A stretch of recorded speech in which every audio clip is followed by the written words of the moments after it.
Bismillahirrahmanirrahim. Assalamualaikum warahmatullahi wabarakatuh.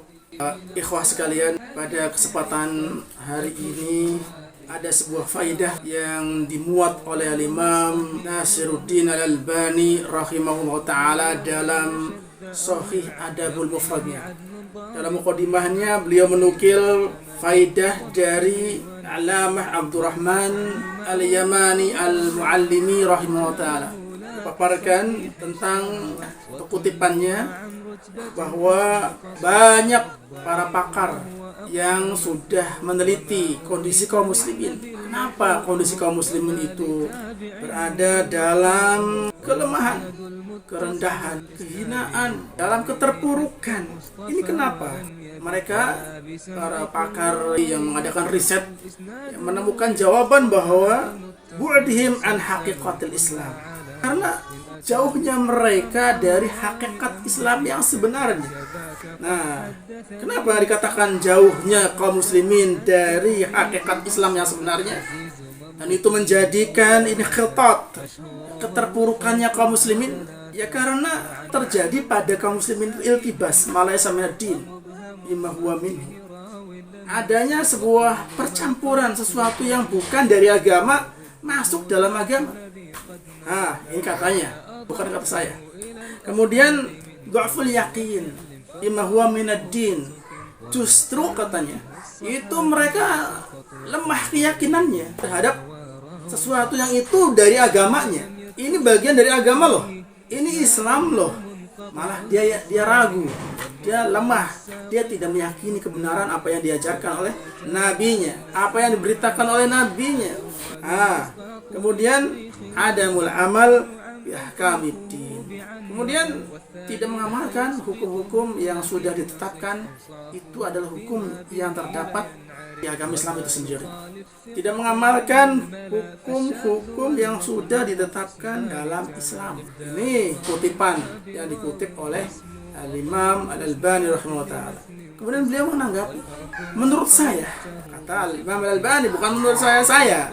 Menurut saya, kata beliau, mengetahui adab-adab nabawi yang sahih, baik itu masalah ibadah, adab-adab yang terkait dengan ibadat, muamalah, baik adab-adab yang terkait dengan keberadaan dia di negerinya, atau keadaan dia ketika safar, adab safar, atau bagaimana bermuamalah, kemudian bagaimana adab terkait dengan bergeraknya seorang, diamnya seorang, bangunnya seorang, tidurnya seorang, makannya seorang, minumnya seorang, adab berbicara, adab diam, dan yang lainnya.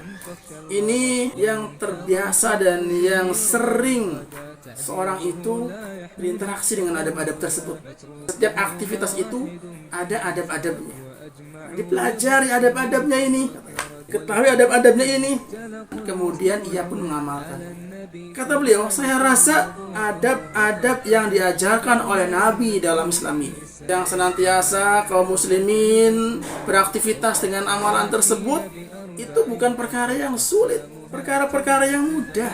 Adab tidur seperti apa yang harus dibaca doanya, dan bagaimana aturan-aturan etika-etika ketika tidur. Ada berbicara bagaimana aturan-aturan ketika berbicara. Itu perkara-perkara yang mudah dan bisa dilaksanakan oleh setiap kita, setiap manusia. Kata beliau tegaskan, huwa dawaul wahid litilkal amrad. Itu adalah satu-satunya obat untuk penyakit kaum muslimin yang katanya sekarang sedang kronis dan sedang dalam keadaan keterpurukan. Kenapa? Nanti katanya, siapapun orangnya yang dia mempelajari adab tersebut, kemudian dia itu bersemangat untuk mengamalkan satu adab dalam satu hadis, dia amalkan, maka dia akan terus kecanduan untuk mencari yang lain, untuk mengetahui yang lain. Setelah mengetahui, dia amalkan lagi. Setelah itu apa? Kecanduan untuk mencari yang lain, hadis yang lain, adab yang lain, dalam berinteraksi, dalam interaksi yang lain, diamalkan. Terus akan terkumpul pada seorang tersebut pengetahuan yang banyak dan amalan-amalan yang sesuai dengan ilmu. Nah ini. ketika seorang itu menjadi orang yang punya ilmu dan beramal dengan ilmunya, dia akan memiliki keistimewaan, memiliki kelebihan, dan memiliki perbedaan dengan yang lain.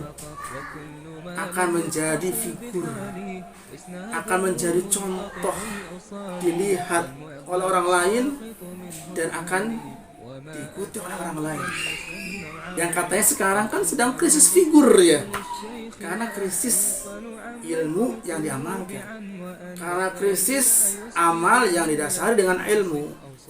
Nah, ketika dia menjadi figur dan diikuti oleh orang lain, kan secara otomatis menjadi perubahan yang dahsyat di komunitasnya, menjadi perubahan yang luar biasa di lingkungannya, dan menjadi perubahan di negerinya yang sangat luar biasa.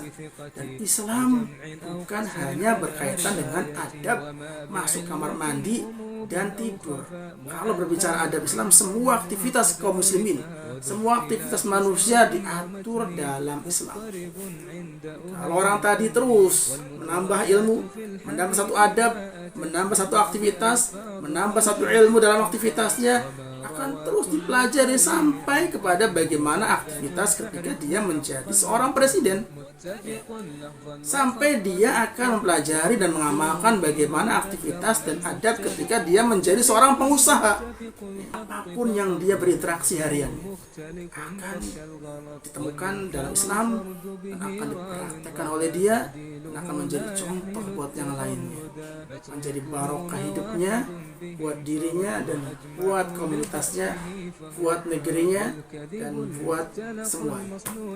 Demikian kata seorang ulama. Naktabi bil qadar. Sallallahu ala nabiyyina Muhammad wa ala alihi wa ashabihi ajmain. Assalamualaikum warahmatullahi wabarakatuh.